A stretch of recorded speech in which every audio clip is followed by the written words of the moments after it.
Hi guys, welcome to the 9th episode of Lying Hearts. Before we step right into this video, thank you so much for tuning in. I really appreciate.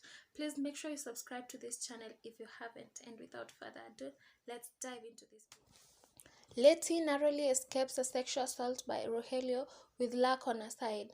Her father comes looking for her, and after Rogelio leaves, he cautions Letty for the millionth time that Rogelio is a bad man. Letty replies that she only has her eyes for one.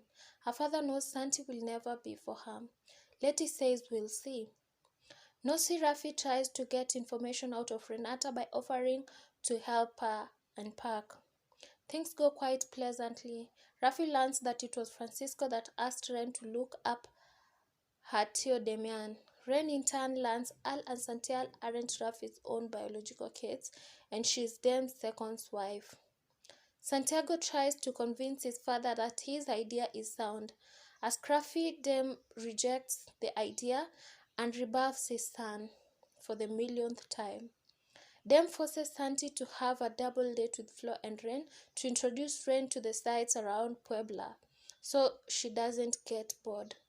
Dem sits down again, possibly hearing wedding bells for Ren in the not too distant future. Lisandro finally has it out with his father, Ed. He hates having to do whatever Dem wants, especially when it goes against his principles of fairness, in this case, evicting folks. He hates this job and he hates the law, which he only studied to please his father. He quits. He wants to follow his dream of getting into public relations. Dem arrives at Ed's office to ask him to prepare power of attorney over his niece's affairs. Ed looks skeptical, but Dem explains she's very young and inexperienced and needs guidance over her inheritance. Flo finds out that she'll be sharing the evening with a very alluring cousin of Santiago's. She gets into a blue funk because Santi spends all his time directing Ren's attention to Puebla attractions, old and new, which Ren is just lapping up. Flo decides she needs to go home early, and later on, Carla counsels her daughter to befriend Ren rather than make an enemy of her, which Flo does the next day. The two are now best frenemies. Still in DF, Leo and Mariela are out celebrating over wine and dinner. He has two gifts for her.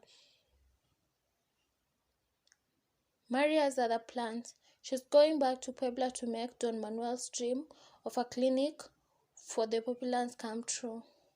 She wants Leo to come with her. He explains that he can never go back to Puebla. The memories are too painful.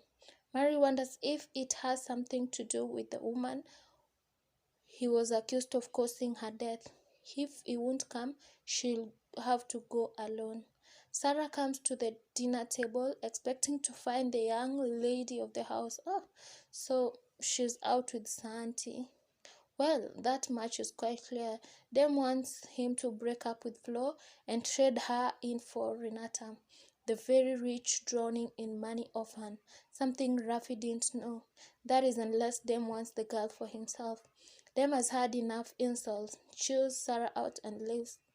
Sarah muses that there must be a kernel of truth to what she says, or Dem couldn't have reacted the way he did. Carla tries to get Lisandro to reconsider quitting. No, he stands firm. He's out there. He's willing to risk poverty and starvation to follow his dream.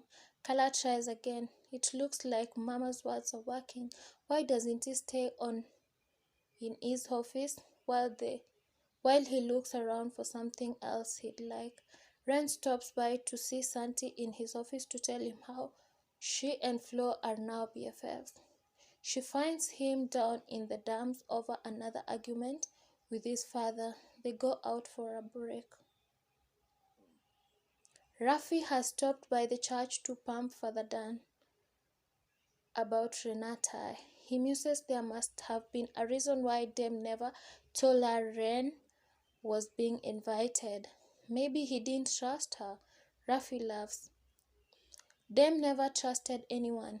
Dan begs to differ. He trusted Lucia. then fighting words for roughing. Fortunately for Viewerville, it's a standoff. Thank you so much for watching this episode. Please subscribe and stay tuned for more. Till next time, bye bye.